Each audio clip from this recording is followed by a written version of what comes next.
I got a question for you Browns fans then, right? So I do believe in Jacoby Brissett. I think the first 3 games are going to be telling, though, because it gets tough from there. You got Panthers, Jets, and Steelers. And, I know Steelers could be good, but, we'll see with their quarterback situation. So those 3 games are must win, I feel, because it gets – and Falcons. Sorry, you got and Falcons. So it's 4 games I feel like are must win. You start out – but if 11 games in, if they are 7-4, 8-3 – do you ride out the season with Jacoby and just let Deshaun play next year, or what do you think?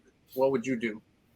I mean, honestly, if Jacoby is doing that well, and by that time, like you said, if he's 7-3 or whatever, why not? Because I mean, the team has already pretty much been following his lead for those games that he's been winning. So I mean, clearly something is working towards Jacoby. Either the coaches are making the right game plan for Jacoby and Browns to win those games, and why mess that up? I mean, I get that you do have Deshaun Watson, and that's supposed to be your franchise guy, which I completely forget.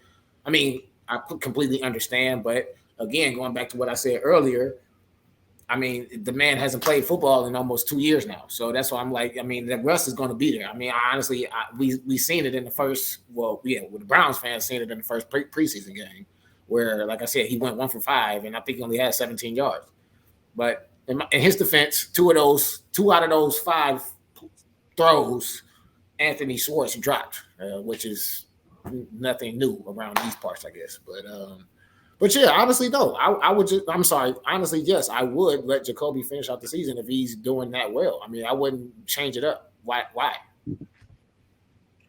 True. Yeah, no, I agree. That's why I was just trying to wonder, like, if he's coming to 7-4, 8-3 after 11 games. I might ride with him. I mean, just see how far he can go. Because at the end of the day, we still have Watson for 4 more years after this. So, I mean, he's going to get his time. It's just we just had to get past this BS, which I'm so glad. I'm just glad it's all over. I'm just in my final statement with that. I'm just glad that this is finally over. We can move past this, and we can finally focus on football. And I'm ending it like that. Go ahead, man. I agree with everything you said, man. And I say, I harp on the same thing. If he wasn't found guilty of anything, how do you still punish him? Now, but I do think this, it is court of public opinion. We do have to, show like, hey, we ain't for it. But also I think, you got to have that same that same feeling for everything. Don't just do it for him. Do it for, whatever. Domestic violence.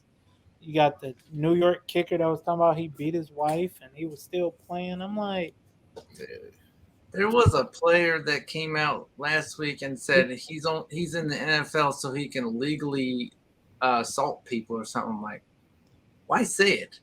Right. You put a target on yourself, you idiot.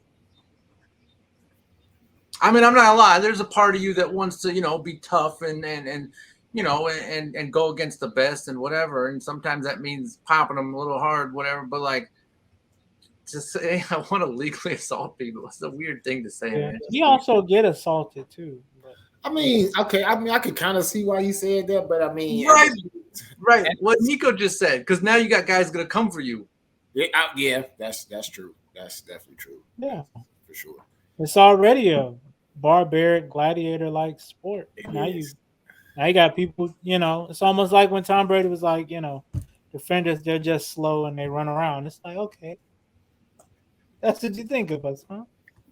But I mean, he backed it up though. That's completely different. I ain't gonna lie. But he be crying when he get touched. And like last year when Von Miller called him under the chin. He was crying. He wanted that call bad. He wanted that call. Like stop. Now you done talked yourself out of a call.